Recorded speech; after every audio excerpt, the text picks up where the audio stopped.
انسى بقى أي طريقة عملتوا بيها الفراخ قبل كده، تعالوا أقول لكم النهارده طريقة كده سهلة وبسيطة وسريعة جدًا. الفراخ هنعمل صينية الفراخ مع الخضار بتتبيلة بسيطة، والنتيجة في الآخر بتبقى هايلة جدًا، وجبة كده متكاملة. وهنقدم معاها الرز المبهر، وأقول لكم إزاي يطلع معانا مفلفل كده من غير ما يعجن مننا بخطوات بسيطة أوي، وفي الآخر بنكون عملنا غدا سهل وبسيط جدًا. لو انتم بتشوفوني لأول مرة ما تنسوش تعملوا سبسكرايب للقناة ولايك وشير لو عجبكم الفيديو. هنجهز كده الأول مع بعض تتبيلة الفراخ. بحتاج عندي عصير برتقانة بما يعادل نص كوباية من عصير البرتقال، وهحتاج عصير ليمونة كبيرة.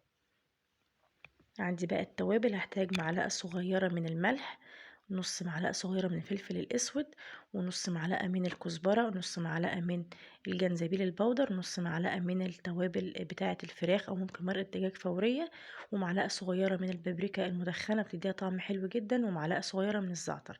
نخلط ده كله مع بعض، وهنضيف لها معلقة صغيرة من الثوم المفروم، وده بيعلي التست جدا لتتبيلة الفراخ.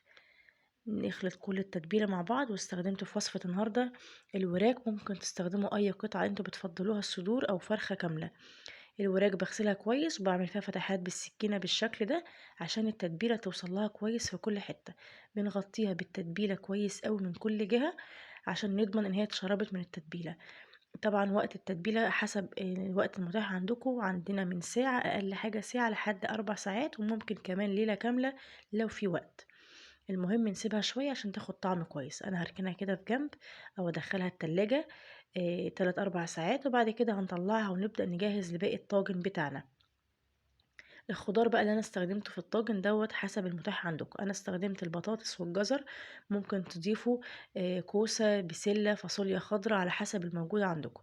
اهم حاجة الخضار بنقطعه تقطيعة تخينة بالشكل ده عشان طبعا ما يتهريش في التسوية. بقطعت البطاطس صوابع سميكة، ونفس النظام الجزر قطعتها برضو صوابع تخينة عشان ما تتهريش معانا، لان تسوية الخضار هيستوي اسرع من الفراخ. عندنا طماطمية قطعتها حلقات، وبصلاية كبيرة حلقات برضو. هتبلها بشوية ملح وفلفل اسود وشوية من البابريكا، ومعلقتين كبار من الزيت النباتي او زيت زيتون. مش هنكتر في توابل الخضار لان كده كده تتبيلة الفراخ هتنزل عليها. هنقلب كل الخضار مع بعضه بالتتبيلة كده، وبعد كده هنجيب عندنا الوراك ونبدأ نرصها على وش الطاجن بالطريقة دي. وتتبيلة الفراخ مش بنرميها، بنحطها على وش الطاجن بالطريقة دي عشان ناخد الطعم الحلو كله وتسوينا الخضار كويس جدا.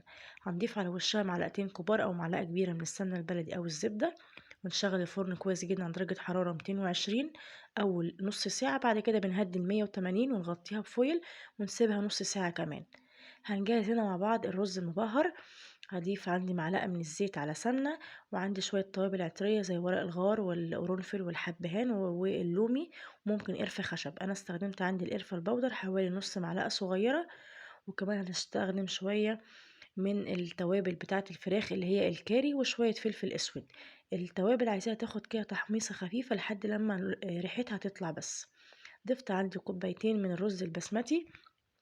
والرز عشان ما يعجنش مننا لازم نسخنه كويس جدا عشان يطلع كده معانا مفلفل.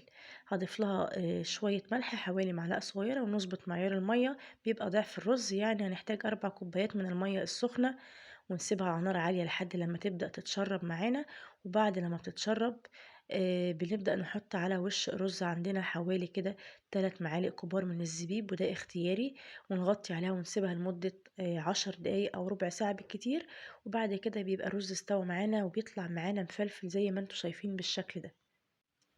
وهنا الفراخ عندنا بقت جاهزة واستوت، قعدت معايا بالظبط في الفرن حوالي ساعة، وبنكشف الفويل في الآخر لحد لما بتاخد اللون الذهبي الجميل ده.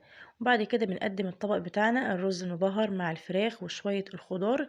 وبكده بنكون عملنا غدا سريع وسهل، وكمان وجبة متكاملة فيها البروتين والنشويات والخضار. وكده بالهنا والشفا. جربوا بقى وصفة النهاردة وإن شاء الله تعجبكم، وهستنى رأيكم في الكومنتات.